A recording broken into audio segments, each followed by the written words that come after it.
अरे वा, छत्रपती शिवाजी महाराजांची तलवार. आय एम ग्रेटफुल पीएम साहेब, बट आय डोंट वॉन्ट.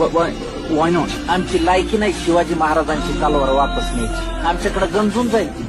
आमचे राजकारणी महापुरुषांच्या नावानं जाती जातीत काड्या लावायले. त्यांना तलवारीची काय गरज आहे महाराजांची? त्यांना काडीची गरज आहे. इतिहास वाचून पुढच्या पिढ्यांनी सुधारायचं असतं, पण आमच्याकडे इतिहासाची मोडतोड करण्यातच जास्त इंटरेस्ट आहे. आमच्या महाराजांनी 18 पगड जाती जमातीचे मावळे एकत्र घेऊन स्वराज्य उभं केले. पण आजकाल आमची राजकारणी छत्रपती शिवाजी महाराजांचा वापर स्वतःच्या सोयीनुसार करून तुंबड्या भरायला. छत्रपती शिवाजी महाराजांचे गड किल्ले नीट सुधरून आणि त्यांचा मोठेपणा समजून घेण्याची लायकी जरी आमच्यात आली ना, तरी आम्ही महाराजांची तलवार सन्मानाने परत नेऊ. मला खात्री आहे तुम्हालाही ती पेलवत नसेल. As you wish. जय महाराष्ट्र.